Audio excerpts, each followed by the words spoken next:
Aqueles minutos valiam para nós como abençoada oração.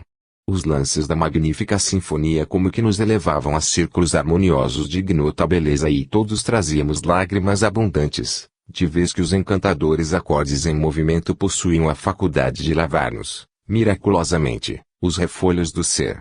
Findas as notas derradeiras, despedimo-nos, maravilhados. Nossos pensamentos vibravam em sintonia mais pura, e os nossos corações pareciam mais fraternos. Por solicitação de Leonel, que parecia atender instintivamente à sugestão de Silas, demandamos o lago na velha propriedade dos Olímpios. O planilúnio coroava o campo de prateadas fulgurações. A noite ia alta. Tomando a iniciativa, o irmão de Clarindo passou, então, a relatar-nos quanto já sabíamos, detendo-se em copioso pranto, ao referir-se à morte da cunhada, sobre quem atirara as farpas da sua ira. Extremamente surpreendidos, Hilário e eu anotávamos a paciente atenção de Silas em lhe ouvindo a confissão, qual se o assunto lhe fora absoluta novidade. Depois de mais de uma hora, em que nosso companheiro sofredor se mantivera com a palavra, o assistente, em particular, chamou-nos a mais nobre compreensão, declarando a Hilário e a mim que o nosso amigo tinha a necessidade de expungir do coração ferido as suas dores, e que, de nossa parte, embora lhe conhecêssemos o drama íntimo, não nos cabia cercear-lhe a confissão e sim recolhê-la fraternalmente, partilhando-lhe a carga de aflição, para que se lhe aliviassem as chagas do pensamento. Logo após, Silas envolveu a ambos os irmãos numa interessante palestra, propondo-lhes o reajustamento por meio de luta reparadora. Não desejariam retomar, porventura, o caminho terrestre. Por que não abraçarem trabalho novo, buscando o renascimento na mesma família de que provinham? Não seria mais agradável e mais fácil conquistar a reconciliação e, com isso, reentrar na posse das antigas aspirações, marchando com elas, no plano físico, ao encontro de preciosos degraus para a vida superior? Leonel e Clarindo, porém, quase que de modo simultâneo, lamentaram-se quanto ao problema de Alzira.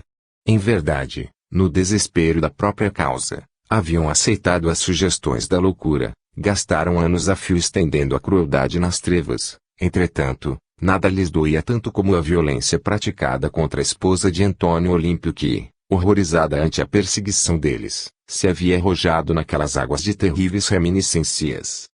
Mas, e se Alzira lhes trouxesse em pessoa abraço de entendimento e de auxílio? E como sorrissem de esperança, no turbilhão das próprias lágrimas, o assistente afastou-se por alguns minutos e voltou, trazendo em sua companhia a generosa irmã que, envergando cintilante roupagem, lhes estendeu as mãos, a ofertar-lhes o colo maternal, resplendente de amor. Leonel e Clarindo, qual se fossem feridos de morte, caíram genuflexos, esmagados de medo e júbilo. Alzira, no entanto, afagou-lhes as cabeças submissas e falou em tom comovente: Filhos de minha alma, rendamos graças a Deus por esta hora de bênção. E porque Leonel tentasse debalde pedir-lhe perdão, ensaiando monossílabos cortados pelos soluços, a genitora de Luís suplicou, humilde: Sou eu quem deve ajoelhar-se, implorando-lhes caridoso indulto. O crime de meu esposo é também meu crime. Vocês foram espoliados dos mais belos sonhos, quando a mocidade terrestre começava a sorrir-lhes. Nossa desregrada ambição, contudo, furtou-lhes os recursos e as possibilidades, inclusive a existência. Perdoem-nos. Pagaremos nossas dívidas. Ajudar-nos-á o Senhor na recuperação de nossa casa. Em breve, Antônio Olímpio e eu estaremos novamente no plano físico e, com o apoio da misericórdia divina, restituiremos a vocês o sítio que não nos pertence. Permitam, meus filhos, possa honrar-se minha alma com o privilégio de ser-lhes amorosa mãe no mundo. Para restaurar-lhes a esperança e refazer-lhes o ideal, ofereço-lhes o meu coração. Conceder-me-á o Senhor a benção de agasalhá-los em meu seio, criando-os com o hálito de meus beijos e com o orvalho de minhas lágrimas. Para isso, porém, é necessário que o ouvido de nossos pesares nasça, puro, do amor que devemos uns aos outros. Esqueçamos ressentimentos e Deus nos suprirá de recursos para que venhamos a solver nossos débitos. Ergam-se, filhos queridos. Sabe Jesus que desejo conchegá-los de encontro ao meu peito e guardá-los nos meus braços. Alzira, porém, não conseguiu continuar. Copioso pranto orvalhava-lhe a face, mas algo como que se lhe represava na garganta, abafando-lhe a voz. Ainda assim, vimos a gloriosa vitória do amor, Naqueles momentos rápidos, do tórax de Alzira, chispas flamejantes emergiam em sucessivas ondas de safirino esplendor, dando-nos ideia de que a sua grandeza íntima se havia transformado em fonte de imensa luz. Amparados por ela, Clarindo e Leonel levantaram-se, à maneira de duas crianças atraídas pela ternura materna, e enlaçaram-na em comovedores soluços. Nossa companheira, acariciando-os, reconhecida, acolheu-os no regaço, como se passasse a reter consigo dois tesouros do coração. Atendendo ao mudo sinal do orientador de nossa excursão, auxiliamo-la como se fazia preciso, e, depois de algum tempo, transportando conosco os dois novos amigos, dávamos entrada no grande instituto. Após interná-los em departamento adequado, falou Silas, contente: graças a Deus, nossa tarefa está cumprida. Agora, esperemos se habilitem todos, ante a nova batalha que ferirão na terra, para o serviço salvador em que se misturam afeto e aversão, alegria e dor, luta e dificuldade, em busca da redenção. Em meu entendimento, perguntas diversas nasciam, imperiosas, mas compreendi que a lei de causa e efeito agiria, infatigável, para os personagens de nossa história, e meditei nas minhas próprias dívidas. Foi então que, ao invés de indagar, beijei, respeitoso, as mãos do assistente, na condição do aprendiz reconhecido ao instrutor generoso, e recolhi minha prece em silêncio, agradecendo a Jesus a valiosa lição. 11. O templo e o parlatório. Terminada a fase culminante do caso Antônio Olímpio, interessados na continuidade de nossos estudos, Hilário e eu procuramos o instrutor Druso, que aconselhou solicitamente, após ouvir-nos. Compreendo que a mansão em si já lhes terá fornecido elementos básicos a graves conclusões em torno da lei de causa e efeito. Aqui, na maioria dos problemas, quase sempre encontramos os frutos concretos da ação. Junto de nós, é possível verificar, de perto, a colheita do sofrimento em todas as suas fases difíceis e dolorosas. E, sorrindo, acentuou, a região infernal permanece superlotada de contas maduras. Aqui, a sovinice suporta o azinhave de atrozes padecimentos, o crime defronta com todas as espécies de angústia no remorso tardio, e a delinquência responsável é surpreendida pelas trevas que lhe agravam as amarguras, porque as coletividades dos lavradores culpados pela plantação de tantos espinheiros não dispõem de coragem para recolher o fruto envenenado da sementeira a que se afeiçoam. Desorientados e dementes, sublevam-se contra as flagelações que geraram e caem nas profundezas da rebelião e do desespero. Segundo é fácil de observar, em derredor da nossa casa de reajuste e socorro, tudo, em quase todas as circunstâncias, é sombra e conflito uniformes, assim como o vasto campo incendiado por criaturas imprevidentes, a tolerarem compulsoriamente o fogo e o fumo com que lesaram a gleba das próprias vidas. Druso calou-se, caminhou na direção de larga janela que se abria para os nevoeiros exteriores, mirou, compadecido, a triste paisagem que os nossos olhos conseguiam descortinar e, em seguida, voltou para perto de nós, asseverando: ainda assim, será bom prolonguem o trabalho em que se empenham, anotando os princípios de compensação em mais amplos setores. Nesse sentido, consideramos de suma importância as realizações em andamento na esfera carnal, como fatores determinantes de céu e de inferno nas pessoas que os procuram, razão por que auguramos aos dois o melhor aproveitamento nas atividades que venham a empreender, na zona de relações entre nossa casa e o homem comum não distante. Precisamos reconhecer que todos criamos o destino ou renovamo-lo, todos os dias, e, aqui, o exame de semelhante lição é mais vagaroso, porquanto o nosso instituto mais se nos afigura uma estação de chegada em que a culpa se movimenta com lentidão. Entre os espíritos encarnados, porém, mais facilmente se nos revela o mecanismo da lei, através da qual vive a alma nas suas próprias edificações.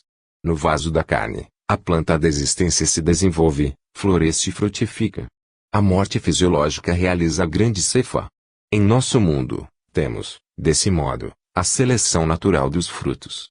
Os raros que se mostram aprimorados são conduzidos à lavoura da luz divina, nos planos celestiais, para mais ampla ascensão ao grande futuro. Todavia, a massa esmagadora dos que chegam deteriorados ou imperfeitos estaciona nos celeiros de sombra das regiões inferiores em que nos achamos, à espera de novo plantio nas leiras do mundo.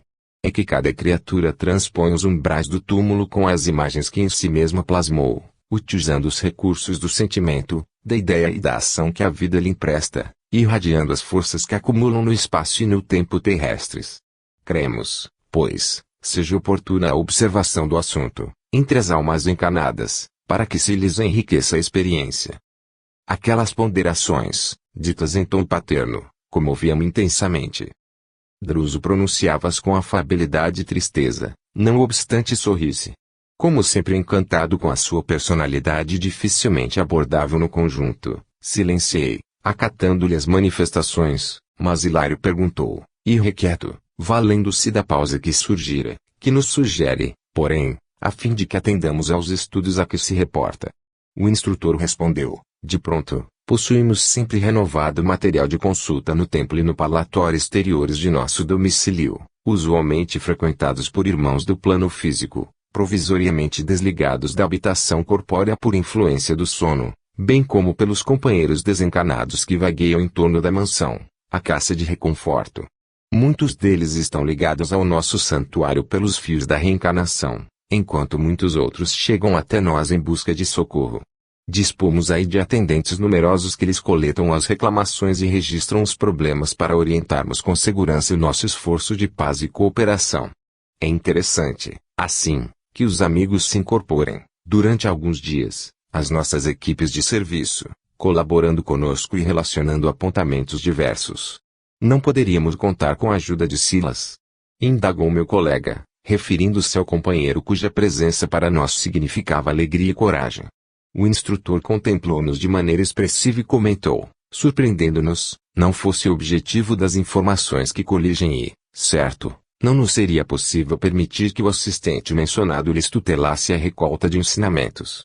Sabemos, contudo, que o trabalho em andamento se destina a instruções para a esfera dos companheiros reencarnados e semelhante tarefa nos obriga a considerar-lhes a petição. Realmente, não lhes convém qualquer perda de oportunidade ou de tempo. E embora sejam atualmente enormes as responsabilidades de Silas em nossa casa, não vejo como privá-los do companheiro que, sem dúvida, é aqui o depositário imediato de nossa melhor confiança. Logo após, enquanto mergulhávamos em silenciosas considerações, acerca do seguro serviço de inteligência com que o grande benfeitor nos seguia à meta, Silas foi chamado à nossa presença, recebendo recomendações no sentido de prestar-nos assistência precisa. Instrutor e assistente, em conversação íntima e rápida, permutaram impressões, cuja significação total não nos foi possível perceber. Terminado o entendimento, Silas marcou o horário exato em que nos cabia efetuar o reencontro e, com isso, a nossa entrevista com o governador da mansão fora praticamente encerrada. No momento previsto, o assistente veio procurar-nos, solícito. Íamos visitar o templo da mansão. Atravessamos longas filas de corredores, até que, através de estreito postigo, tivemos acesso a vasto recinto iluminado. Assemelhava-se o ambiente ao de grande capela, das que conhecemos no mundo. De face voltada para o exterior, uma cruz de radiante material argêntea sobre alva e simples mesa, encostada ao centro do fundo, era o único símbolo religioso ali existente. Mas de todas as paredes laterais, a se caracterizarem por brancura de neve, distinguiam-se pequenas reentrâncias esculpidas em forma de nichos. A luz dominante casava-se de encantadora maneira com a melodia cariciosa ressoar docemente no largo corpo da nave. Que mãos invisíveis produziam a música veludosa e terna que nos inclinava à reverência e à meditação. Mais de 200 de entidades diversas, formando piedoso conjunto, em fileiras quase do mesmo números, postavam-a em prece ante os nichos vazios. Não sei que estranha emotividade me tomou a alma toda. A fé simples da infância reconquistara-me o íntimo.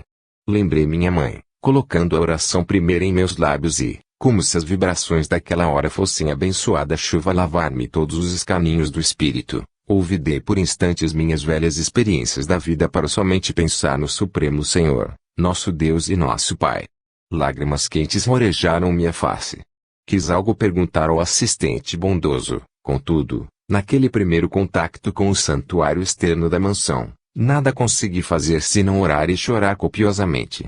E, por isso mesmo, embora pudesse controlar a expressão verbalista, para que a palavra me não escapasse desordenadamente da boca, contemplava a luminosa cruz, entre respeitoso e comovido. Recordei o mensageiro divino que a utilizara em sacrifício para traçar-nos o caminho da vitoriosa ressurreição, e repetia no imo da alma: Pai nosso que estás nos céus, santificado seja o teu nome. Venha a nós o teu reino. Seja feita a tua vontade, assim na terra como no céu. O pão nosso de cada dia dai-nos hoje. Perdoa as nossas dívidas, assim como perdoamos aos nossos devedores. Não nos deixes cair em tentação e livra-nos do mal, porque são teus o reino, o poder e a glória para sempre. Assim seja. Reparei que Silas me acompanhava os menores movimentos interiores, porque, ao terminar a prece dominical, disse-me, afetuoso: é verdade, André, raros conseguem penetrar este ambiente sem se escudarem na oração. E relanceando o olhar sobre Hilário, que igualmente enxugava lágrimas espontâneas, como a incluí-lo no carinho das observações que exteriorizava, continuou: este pequeno campo de pensamento está sublimado pela compunção e pela dor de milhares. Incontáveis legiões de almas edificadas no sofrimento e na fé por aqui hão passado, em pranto de arrependimento ou de esperança, de gratidão ou de anistia. Nosso templo interno, de cujos serviços vocês já participaram, funciona qual se fora o vivo coração de nossa casa, enquanto que este santuário exterior é o símbolo das nossas mãos em prece. Apontando as criaturas do que oravam em silêncio, ante os altares despovoados, ousei perguntar ao irmão Prestimoso: que significam no recinto a imagem da cruz e estes nichos vazios? O assistente esclareceu: sem demora, a cruz recorda a todos os visitantes que o Espírito de nosso Senhor Jesus Cristo aqui se encontra presente, não obstante estejamos nos abismos infernais. E os nichos vazios dão oportunidade a que todos se dirijam aos céus, segundo a fé que abraçam. Até que a alma obtenha sabedoria infinita é indispensável caminhe na longa estrada dos símbolos de alfabetização e cultura que a dirigem na senda de elevação intelectual, e, até que atinja o infinito amor, é necessário palmilhas longas rotas da caridade e da fé religiosa, nos múltiplos departamentos da compreensão que lhe asseguram acesso à vida superior. Os poderes divinos, que nos regem, determinam que toda classe de fé sincera e respeitável aqui encontre amorosa a veneração. Observando que a reduzida comunidade de almas em prece se alinhava em posições diversas, de vez que algumas se mantinham de pé ou comodamente sentadas, enquanto que a maioria se punha de joelhos, Hilário ensaiou algumas indagações a que Silas respondeu, condensando os assuntos: sim, desde que o respeito mútuo seja necessariamente guardado, todos aqui podem orar como melhor lhes pareça. E, amparando-nos a curiosidade sadia, indicou certa matrona que chorava, pacientemente genuflexa, diante de nicho próximo, e falou: acompanhemos, por exemplo, aquela nossa irmã em súplica. Postar-nos-emos na retaguarda, de modo a não a incomodar com a nossa presença.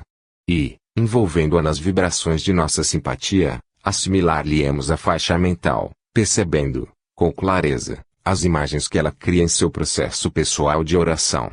Obedecemos maquinalmente e, de minha vez, à medida que concentrava a atenção naquela cabeça grisalha e pendente, mais se alterava o estreito espaço do nicho aos meus olhos.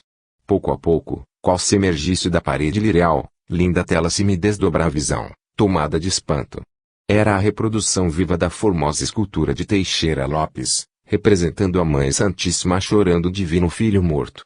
E as frases inarticuladas da veneranda irmã em prece ressoavam-me nos ouvidos: Mãe Santíssima, Divina Senhora da Piedade, compadece-te de meus filhos que vagueiam nas trevas. Por amor de teu Filho sacrificado na cruz, ajuda meu espírito sofredor para que eu possa ajudá-los. Bem sei que por sinistro apego às posses materiais, não vacilaram em abraçar o crime. Em verdade, Senhora, são eles homicidas infortunados que a justiça terrestre não conheceu. Por isso mesmo, padecem com mais intensidade o drama das próprias consciências, enleadas à culpa. Nesse ponto da petição, Silas tocou-nos, de leve, os ombros. Convidando-nos ao ensinamento devido, explicou: é uma pobre mãe desencarnada que roga pelos filhos transviados nas sombras. Invoca a proteção de Nossa Mãe Santíssima, sob a representação de Senhora da Piedade, segundo a fé que o seu coração pode, por enquanto, albergar, no âmbito das recordações trazidas do mundo. Isso quer dizer que a imagem de nossa visão. Esta observação ficou, porém, no ar, porque Silas completou: presto. É uma criação dela mesma, reflexo dos próprios pensamentos com que tece arrogativa, pensamentos esses que se ajustam à matéria sensível do nicho, plasmando a imagem colorida e vibrante que lhe corresponde aos desejos. E respondendo automaticamente às indagações que o problema nos sugeria, continuou: isso, contudo, não significa que a prece esteja sendo respondida por ela mesma. Petições semelhantes a esta elevam-se a planos superiores e aí são acolhidas pelos emissários da Virgem de Nazarete, a fim de serem examinadas e atendidas, conforme o critério da verdadeira sabedoria. Espraiando o olhar pelos circunstantes, prosseguiu esclarecendo: encontram-se aqui devotos de vários grandes heróis do cristianismo, em diversos cultos de fé. E olhando em torno, com a sua ampla experiência apontou outra senhora em oração, acrescentando: ali temos nobre matronas orando a proteção de Teresinha de Lisieux, a doce monja do Carmelo, desencarnada na França. E a mensagem dela alcança o coração da famosa freira? Indagou Hilário com o otimismo de sempre. Como não? Respondeu o interlocutor. Depois da morte do corpo, as criaturas efetivamente santificadas encontram as mais altas cotas de serviço, na expansão da luz ou da caridade, do conhecimento ou da virtude, de que se fizeram a fonte viva de inspiração, quando no aprendizado humano, o céu beatífico e estanque existe apenas na mente ociosa daqueles que pretendem progresso sem trabalho e paz sem esforço. Tudo é criação, beleza, aprimoramento, alegria e luz incessantes na obra de Deus, a expressar-se, divina e infinita, através daqueles que se elevam para o infinito amor. Assim pois, o coração que deixe na terra uma sementeira de fé e abnegação passa a nutrir, do plano espiritual, a lavoura das ideias e dos exemplos que legou aos irmãos de luta evolutiva, lavoura essa que se expande naqueles que lhe continuam em ministério sagrado, crescendo, assim, em trabalho e influência para o bem, no setor de ação iluminativa e santificante que o Senhor lhe confia. Meu companheiro, que assinalava o esclarecimento com tanta atenção quanto eu mesmo, obtemperou, e na hipótese de alma julgada santa entre os homens não ser realmente santa no plano da verdade. As preces que lhe sejam dirigidas atingem os objetivos visados, ainda mesmo quando o suposto santo permanece em duras experiências nas regiões das sombras. Sim, Hilário, aclarou o assistente traço, as orações podem não encontrar, de imediato, o espírito a que se destinam, mas alcançam-lhe o grupo de companheiros a que deveria ajustar-se que, amorosamente, o substituem na obra assistencial do bem, em nome do Senhor, visto que, na realidade, todo amor na criação eterna é de Deus. Imaginemos, para exemplificar, que a referida monja não estivesse, temporariamente, em condições de prestar auxílio. Se isso acontecesse, as grandes almas, acrisoladas na disciplina da instituição em que tanto se distinguiu, se encarregariam de fazer por ela o trabalho necessário e justo, até que pudesse tomar sobre os ombros o apostolado que lhe compete. Todavia, ponderou o meu colega traço, será de crer que o espírito das congregações religiosas ainda permaneça vivo nas esferas mais altas. O assistente sorriu e ajuntou, não no sentido estreito do sectarismo terrestre. Quanto mais se eleva aos cimos da vida, mais se despe a alma das convenções humanas, aprendendo que a providência é luz e amor para todas as criaturas. Entretanto, até que a alma se identifique com os fatores sublimes da consciência cósmica, os círculos de estudo e fé, aperfeiçoamento e solidariedade, pelo bem que realizam, estejam onde estiverem, merecem o maior acatamento das inteligências superiores que atendem à execução dos planos divinos. Logo após, como se quisesse fixar em nosso espírito os méritos da lição, dirigiu o olhar para certa senhora que se mantinha em prece, não distante de nós, e, depois de ligeira observação, conduziu-nos até ela, recomendando-nos atenção. Procuramos assimilar-lhe a faixa mental e, estabelecida a sintonia, surpreendemos no nicho a imagem viva e simpática do nosso abnegado Dr. Bezerra de Menezes, ao mesmo tempo que ouvíamos a súplica de nossa companheira desolada: Dr. Bezerra, por amor de Jesus, não abandones meu pobre Ricardo nas trevas da desesperação. Meu esposo infeliz atravessa rudes provas. Ó generoso amigo, socorre-nos. Não permitas que ele desça ao abismo do suicídio. Dá-lhe coragem e paciência, sustenta-lhe o bom ânimo. As dificuldades e as lágrimas que o afligem no mundo caem sobre minha alma como chuva de fel. Silas interrompeu-nos a reflexão, acentuando, segundo reconhecemos, o santuário serve à oração digna, sem cultos especiais. Ali, alguém recorre ao amparo da monja de Lisieux, a que um coração infortunado pede socorro ao notável companheiro dos espíritos no Brasil. Antes de desviar a minha atenção, fitei o semblante do grande médico, segundo as recordações da irmã que orava, confiante, anotando o primor da fotografia mental que ela exteriorizava. Víamos, ali, o retrato do Dr. Bezerra, qual o conhecemos, sereno, simples, bondoso, paternal. Precedendo-nos as interrogações costumeiras, o assistente informou, com mais de 50 anos consecutivos de serviço à causa espírita, depois de desencanado, Adolfo Bezerra de Menezes fez jus à formação de extensa equipe de colaboradores que lhes servem a bandeira de caridade. Centenas de espíritos estudiosos e benevolentes obedecem-lhe as diretrizes na lavoura do bem, na qual opera-lhe em nome do Cristo. Desse modo, alegou Hilário Traço, é fácil compreendê-lo agindo em tantos lugares ao mesmo tempo, perfeitamente, concordou Silas. Como acontece na radiofonia, em que uma estação emissora está para os postos de recepção, assim qual uma só cabeça pensante para milhões de braços, um grande missionário da luz, em ação no bem, pode refletir-se em dezenas ou centenas de companheiros que lhe acatam a orientação no trabalho ajustado aos desígnios do Senhor. Bezerra de Menezes, invocado carinhosamente, em tantas instituições e lares espíritas, ajuda em todos eles, pessoalmente ou por intermédio das entidades que o representam com extrema fidelidade. Para isso, aduziu meu colega, terá o seu campo próprio de atividade, assim como um chefe de serviço humano possui a sede administrativa da qual distribui com os comandados o pensamento diretor da organização. Como não? Falou-nos o assistente, sorrindo o senhor, que tem meios de instalar condignamente qualquer dirigente de trabalho humano, ainda mesmo nas mais ínfimas experiências da vida social no planeta, não relegaria à intempérie os missionários da luz no plano espiritual. Assim dizendo, Silas discretamente nos compelia a caminhar na direção da porta de acesso ao pátio exterior do templo. Alcançando a saída, notamos que a claridade ambiente se apagava quase que de chofre, a poucos metros do pórtico, dando-nos ideia de sofrer tremendo impacto das sombras circundantes. No enorme átrio, adensava-se turba imensa. Grupos diversos conversavam em alta voz. Havia quem chorasse, quem deprecasse, quem gemesse. Nossa visão, ainda não adaptada, mal registrava os contornos da grande multidão que ali se aglomerava. Entretanto, podíamos ouvir com precisão palavras e gritos, rogativas ardentes e desconsoladores apelos. Notando-nos a estranheza, o assistente observou, comovido, aqui temos o palatório da mansão, ao qual comparecem grandes fileiras de almas sinceras e sofredoras, mas habitualmente em profundo desespero, a inibir-lhes as vantagens da oração pacífica. E, com expressivo gesto, ajuntou, neste grande recinto, dedicado à palavra livre, encontramos realmente a nossa divisa vibratória. Além dele, é a dor inconformada e terrível, gerando monstruosidade e desequilíbrio a exprimirem o inferno da interpretação religiosa comum. No entanto, muros adentro de nossa casa, é a dor paciente e compreensiva, criando renovação e reajuste para o caminho dos céus. Diante dos quadros deprimentes sob nossa vista, não dispunhamos de expressão para qualificar o estupor de que nos sentíamos dominados.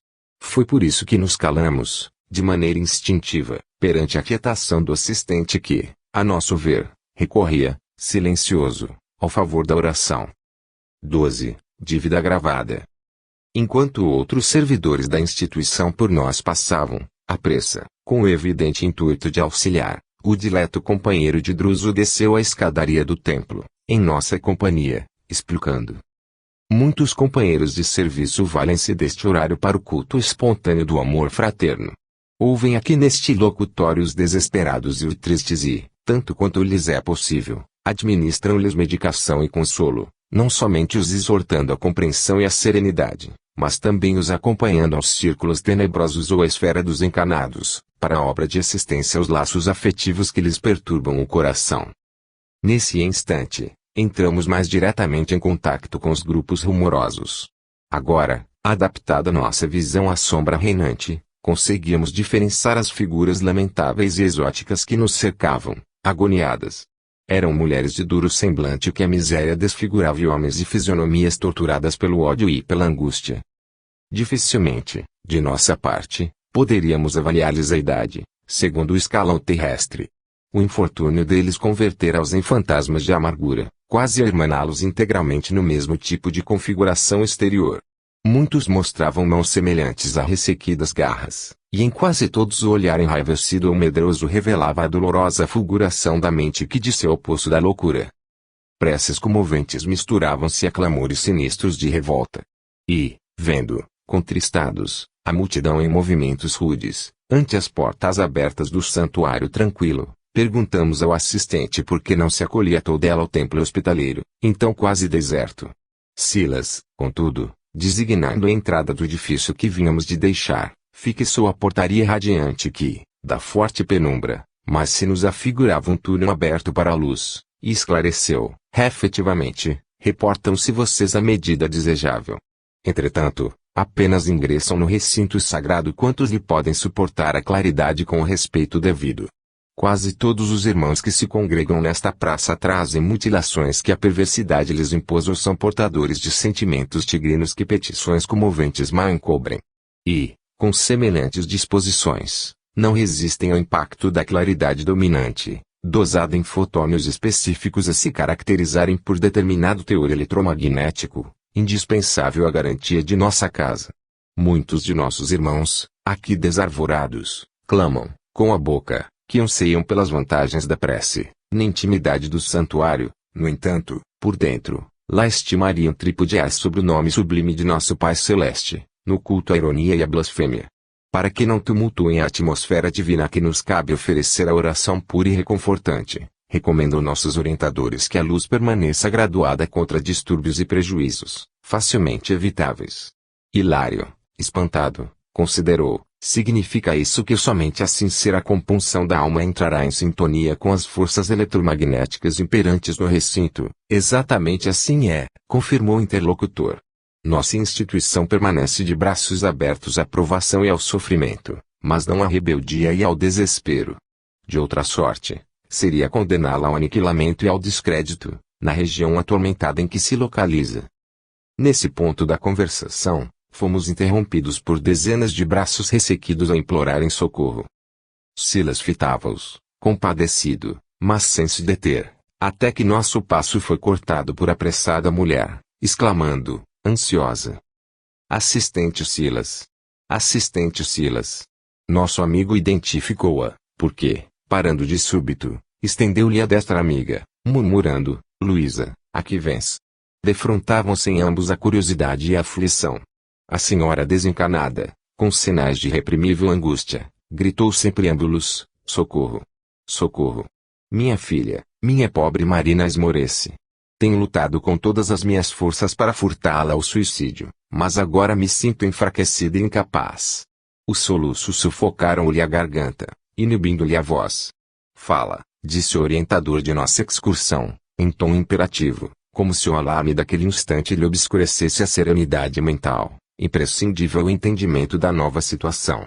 A infeliz, ajoelhada agora, ergueu os olhos lacrimosos e suplicou, assistente, perdoe-me a insistência em falar-lhe de meu infortúnio, mas sou mãe. Minha desventurada filha pretende matar-se esta noite, comprometendo-se, ainda mais, com as trevas da sua consciência. Silas aconselhou-lhe a volta ao lar terreno, como lhe fosse possível, e, dando-nos as mãos, promoveu a viagem rápida para o objetivo ao que devíamos atender. Em caminho, informou, trata-se de companheira da mansão, reencarnada há quase 30 anos, sob os auspícios de nossa casa.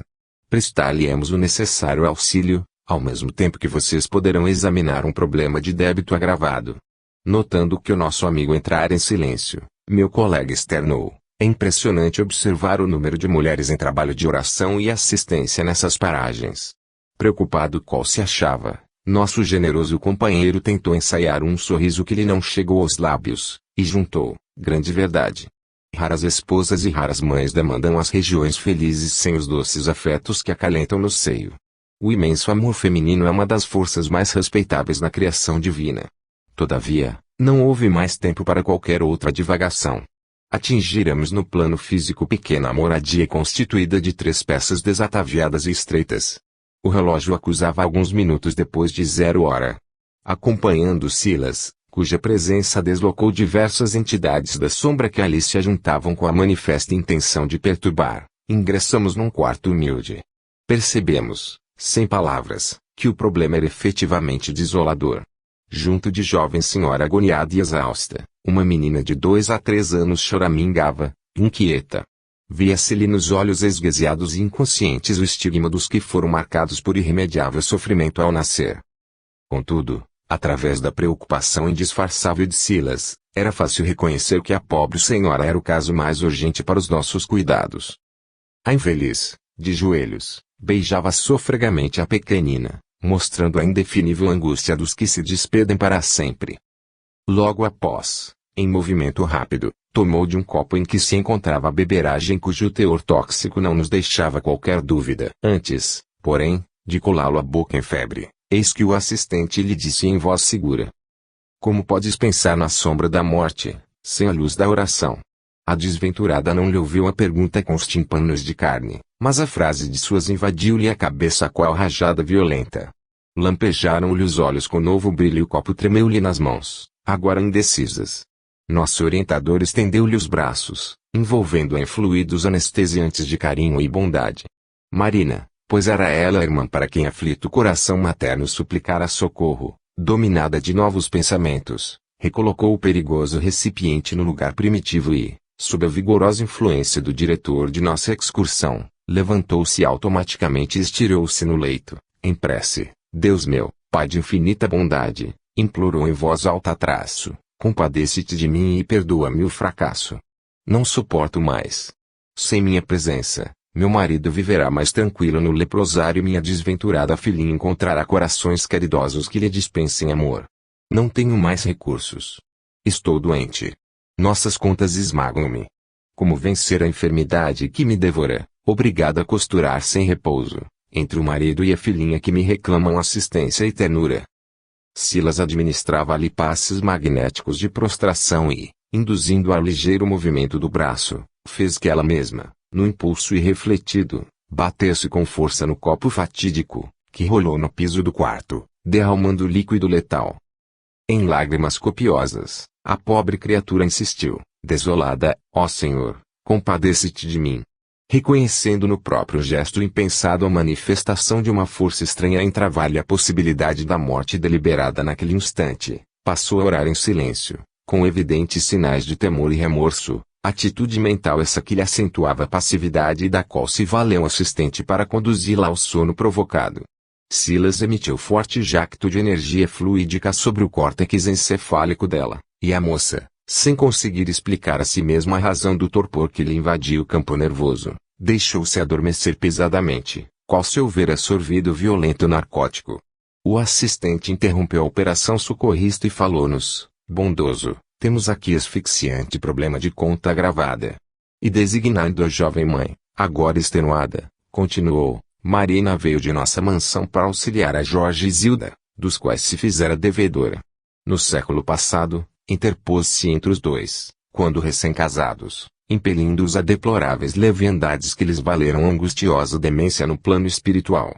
Depois de longos padecimentos e desajustes, permitiu o Senhor que muitos amigos intercedessem, junto aos poderes superiores, para que se lhes recompusesse o destino, e os três renasceram no mesmo quadro social, para o trabalho regenerativo. Marina, a primogênita do lar de nossa irmã Luísa, recebeu a incumbência de tutelar a irmãzinha menor, que assim se desenvolveu ao calor de seu fraternal carinho, mas, quando moças feitas, há alguns anos, eis que, segundo o programa de serviço traçado antes da reencarnação, a jovem Zilda reencontra Jorge e reatam, instintivamente, os zelos afetivos do pretérito. Amam-se com fervor e confiam-se ao noivado. Marina, porém, longe de corresponder às promessas esposadas no mundo maior, pelas quais lhe cabia amar o mesmo homem, no silêncio da renúncia construtiva, amparando a irmãzinha, outrora repudiada esposa, nas lutas purificadoras que a atualidade lhe ofertaria, passou a maquinar projetos inconfessáveis, tomada de intensa paixão. Completamente cega e surda aos avisos da sua consciência, começou a envolver o noivo da irmã em larga teia de seduções e, atraindo para o seu escuso objetivo o apoio de entidades caprichosas e enfermiças, por intermédio de doentes desejos, passou a hipnotizar o moço, espontaneamente, com o auxílio dos vampiros desencarnados, cuja companhia aliciara sem perceber. E Jorge, inconscientemente dominado, transferiu-se do amor por Zilda à simpatia por Marina, observando que a nova afetividade lhe crescia assustadoramente no íntimo, sem que ele mesmo pudesse controlar-lhe a expansão. Decorridos breves meses, dedicavam-se ambos a encontros ocultos, nos quais se comprometeram um com o outro na maior intimidade. Zilda notou a modificação do rapaz, mas procurava desculpar-lhe a indiferença conta de cansaço no trabalho e dificuldades na vida familiar. Todavia, em faltando apenas 2 semanas para a realização do consórcio, surpreende-se a pobrezinha com a inesperada e aflitiva confissão. Jorge expõe-lhe a chaga que lhe excrucia o mundo interior. Não lhe nega admiração e carinho, mas desde muito reconhece que somente Marina deve ser-lhe a companheira no lar. A noiva preterida sufoca o pavoroso desapontamento que a subjuga e, aparentemente, não se revolta. Mas, introvertida e desesperada, consegue na mesma noite do entendimento a dose de formicida com que põe termo à existência física. Alucinada de dor, Zilda desencanada foi recolhida por nossa irmã Luísa, que já se achava antes dela em nosso mundo, admitida na mansão pelos méritos maternais. A genitora desditosa rogou o amparo de nossos maiores. Na posição de mãe, apredava-se de ambas as jovens, de vez que a filha traidora, aos seus olhos, era mais infeliz que a filha escarnecida, embora esta última houvesse adquirido o grave débito dos suicidas, em seu caso atenuado pela alienação mental em que a moça se vira, sentenciada sem razão ao inqualificável abandono. Examinado o assunto, carinhosamente, pelo ministro Sanzio, que conhecemos pessoalmente, determinou-lhe que Marina fosse considerada devedora em conta gravada por ela mesma. E, logo após a decisão, providenciou a fim de que Zilda fosse recambiada ao lar para receber aí os cuidados merecidos. Marina falhara na prova de renúncia em favor da irmã que lhe era credora generosa, mas condenara-se ao sacrifício pela mesma irmãzinha, agora imposta pelo aresto da lei ao seu convívio, na situação de filha terrivelmente sofredora e imensamente amada. Foi assim que Jorge e Marina, livres, casaram-se, recolhendo da terra a comunhão afetiva pela qual suspiravam. Entretanto, 2 anos após o enlace, receberam Zilda em rendado berço, como filhinha estremecida. Mas, desde os primeiros meses do rebento adorado, identificaram-lhe a dolorosa prova. Zilda, hoje chamada Nilda, nasceu surdo-muda e mentalmente retardada, em consequência do trauma perispirítico experimentado na morte por envenenamento voluntário. Inconsciente e atormentada nos refolhos do ser pelas recordações asfixiantes do passado recente, chora quase que dia e noite. Quanto mais sofre, porém, mais ampla ternura recolhe dos pais que a amam com extremados desvelos de compaixão e carinho. A vida corria-lhes regularmente, não obstante atribulada pelas provas naturais do roteiro, quando, há meses, Jorge foi apartado para o leprosário, onde se encontra em tratamento. Desde então, entre o esposo doente e a filhinha infeliz, Marina, em seu débito agravado, padece o abatimento em que a encontramos, martelada igualmente pela tentação do suicídio. Silenciou o assistente. Achávamo-nos, eu e Hilário, assombrados e comovidos. O problema era doloroso do ponto de vista humano, contudo encerrava precioso ensinamento da justiça divina. Silas acariciou a moça prostrada e acentuou, auxiliar-nos ao Senhor para que se recupere e reanime. Nesse instante, a irmã Luísa penetrou no recinto, entre deprimida e ansiosa. Inteirou-se de todas as ocorrências e agradeceu, enxugando as lágrimas. Silas, no entanto, interessado em conduzir o socorro até ao fim, administrou novos recursos magnéticos à mãezinha debilitada, e então presenciamos um quadro inesquecível. Marina ergueu-se em espírito sobre o corpo somático e pousou em nós olhar vago e inexpressivo. Nosso diretor, porém, como a despertar-lhe as percepções do espírito, afagou-lhe as pupilas, com as mãos aureoladas de fluidos luminescentes e, de repente, à maneira do cego que retorna à visão, a pobre criatura viu a genitora que lhe estendia os braços amigos e carinhosos. Com lágrimas a lhe correrem dos olhos, refugiou-se-lhe no regaço, gritando de alegria: "Mãe! Minha mãe, pois és tu?" Luísa acolheu-a docemente no colo afetuoso, qual se o fizesse a uma criança doente e, mal reprimindo a emoção, falou-lhe, triste: "Sim, filha querida, sou eu, tua mãe. Rendamos graças a Deus por este minuto de entendimento." E, beijando-a ternamente, embora aflita, continuou: "Porque o desânimo, quando a luta apenas começa. Ignoras que a dor é a nossa custódia celestial. Que seria de nós, Marina, Se o sofrimento não nos ajudasse a sentir e raciocinar para o bem, regozija-te no combate que nos acrisola e salva para a obra de Deus. Não convertas o amor em inferno para ti mesmo e nem creias consigas aliviar o esposo e a filhinha com a ilusão da fuga impensada. Lembra-te de que o Senhor transforma o veneno de nossos erros em remédio salutar para o resgate de nossas culpas.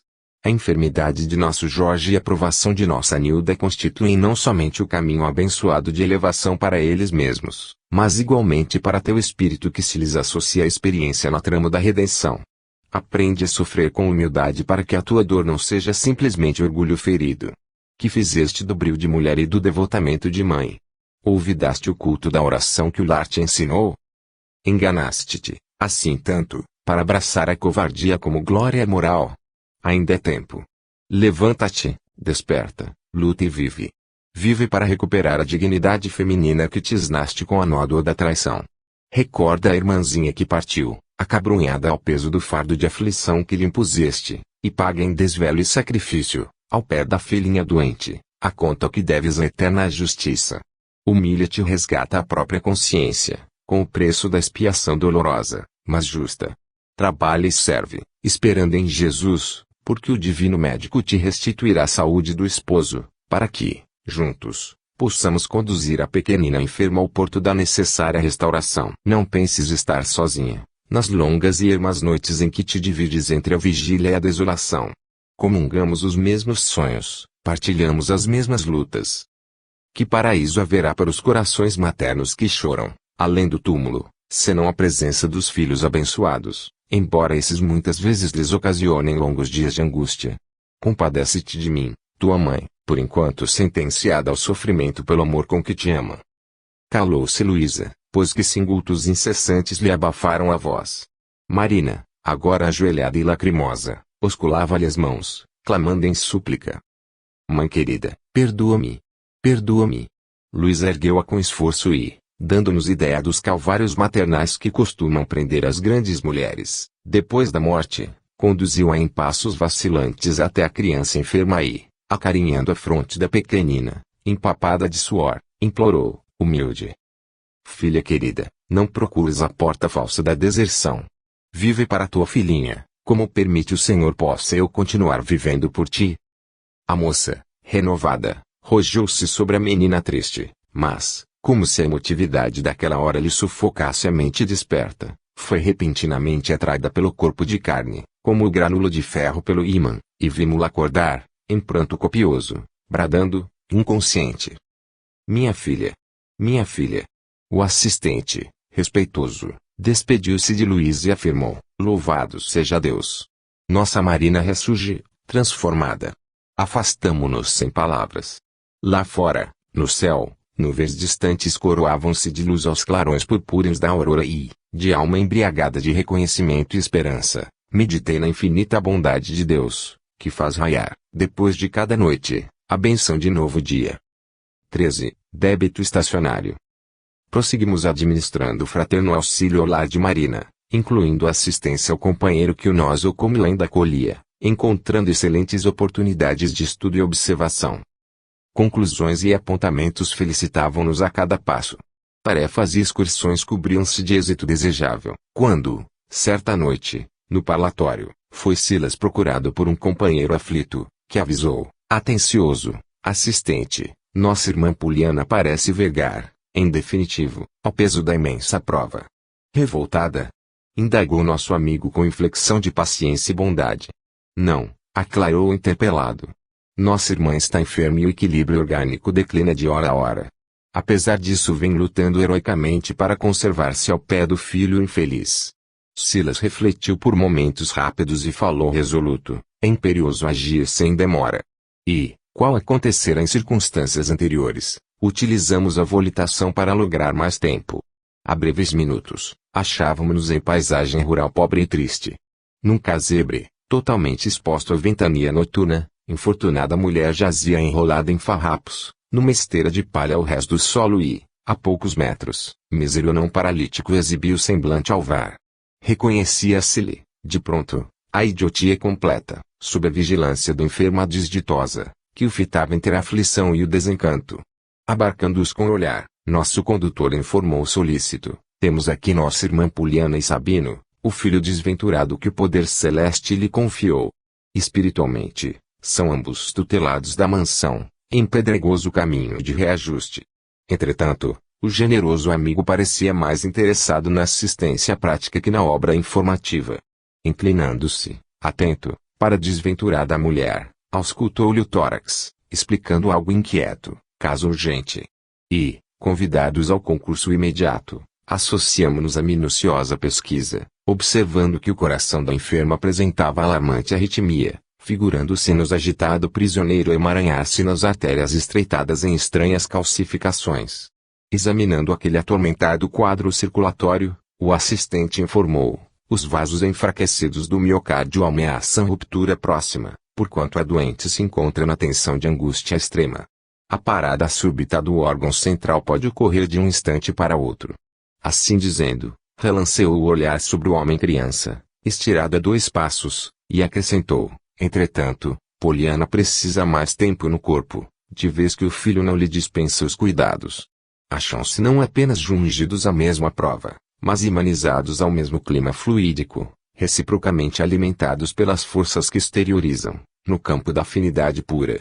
Dessa maneira, a desencarnação da genitora repercutiria mortalmente sobre o filho, cuja existência, no estágio de segregação em que se encontra, gravita, invariável, em derredor da carícia materna.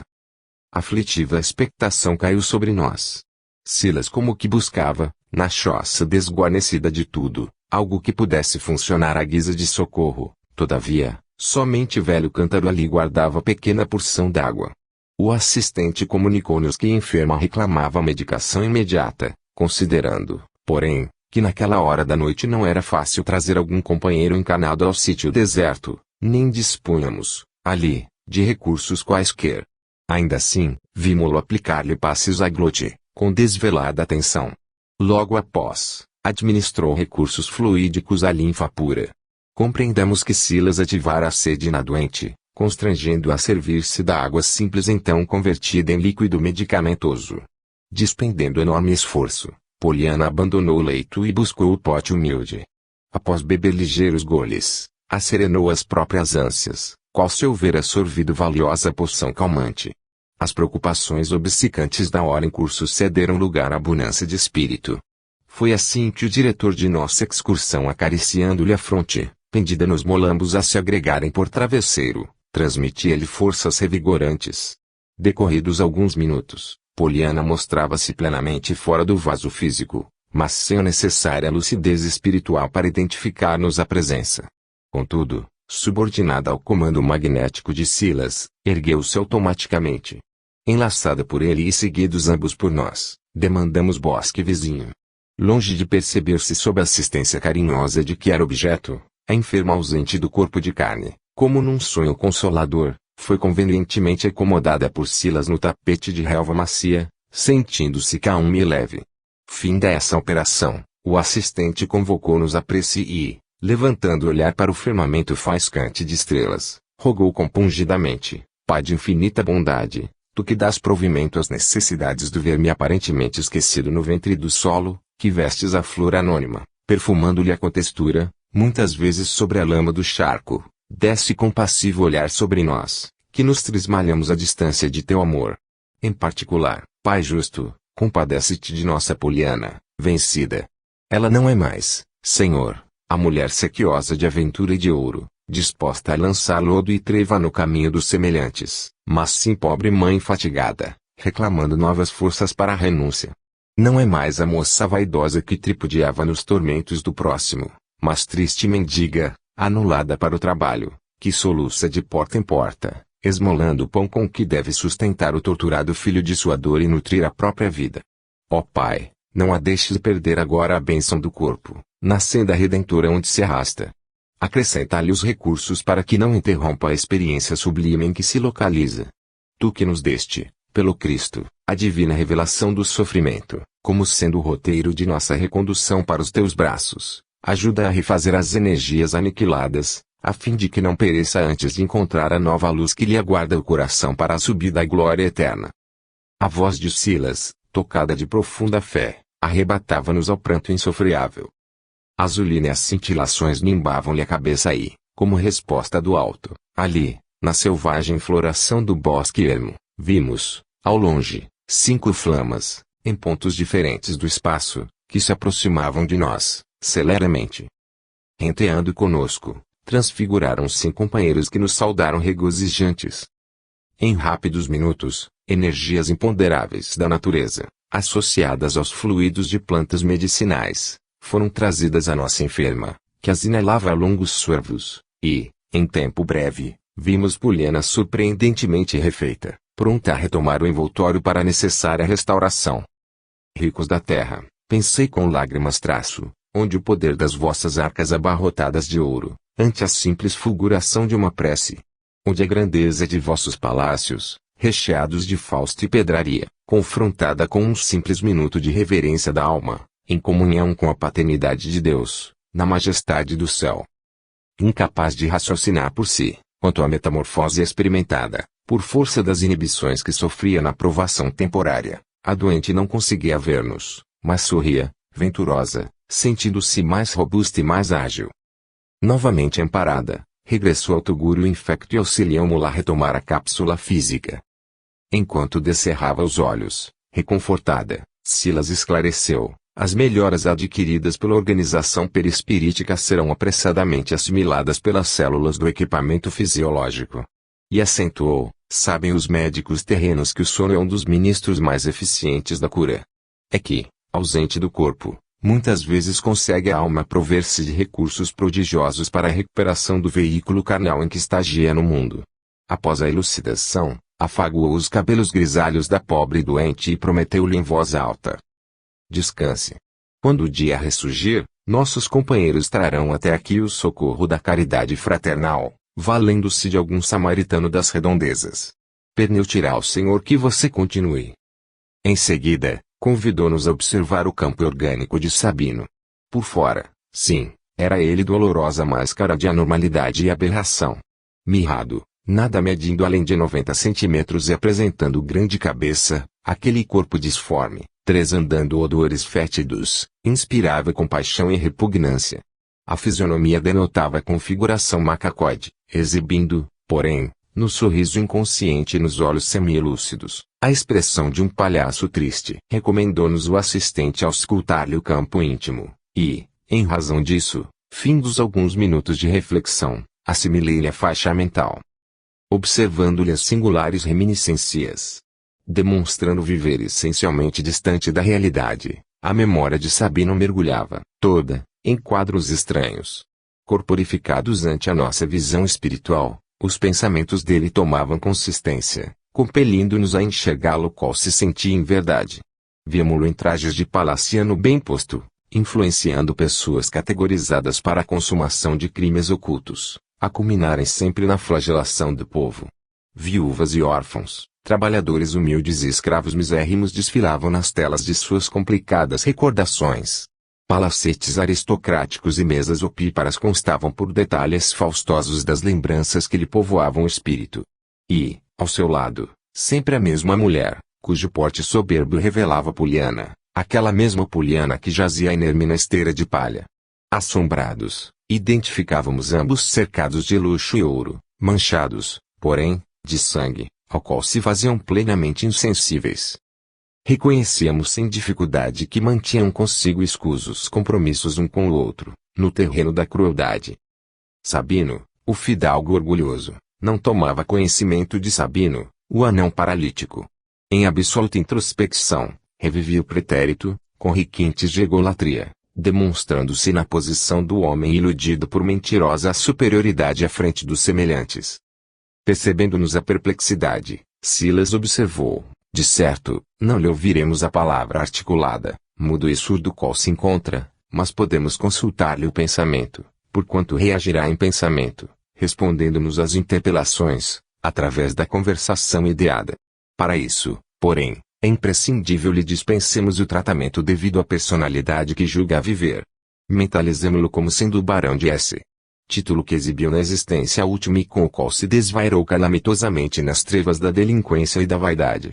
Observando as manchas rubras nos quadros vivos das vivas reminiscências em que se enclausurava, perguntei com a gravidade natural que a experiência exigia: Barão, por que tanto sangue em seu caminho? Terão muitos chorado, em torno de sua marcha.